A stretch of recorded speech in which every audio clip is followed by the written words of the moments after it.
எனக்கு என்னங்க, நல்ல செல்வம் இருக்கு, நல்ல சுற்றம் இருக்கு, நல்ல மனைவி, நல்ல மக்கள், எனக்கு என்ன கவலை அப்படின்னு இருந்து அதான் விசித்திரம். ஏன்? இன்றிருப்பார் நாளை இல்லை என்ற பெருமையை உடையதே உலகு.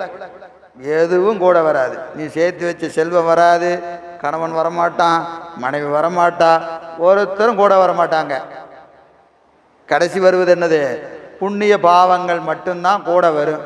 இது தெரியாம எதை இன்னும் 1000 வருஷத்துக்கு நாம் இருந்துருவோம், நம்ம ஊர்லேயே பெரிய ஆளு, நம்மை போல செல்வந்தர் இல்லை, நமக்கு வாய்த்த மாதிரி மனைவி இல்லை, நமக்கு வாய்த்த மாதிரி குழந்தை இல்லை என்று தன்னைத்தானே என்ன செய்யறது? பெருமையாக நினச்சிக்கிட்டு இருமாந்து இருக்கிறது. அப்படி இருந்து அதுக்கு என்ன பேர்? விசித்திரம்னு பேர். இதெல்லாம் இருந்ததுன்னா என்ன இருக்குதுன்னு அர்த்தம்?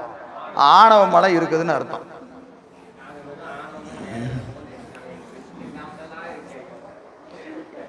இதுல எது இல்லைன்னு கேட்கக்கூடாது.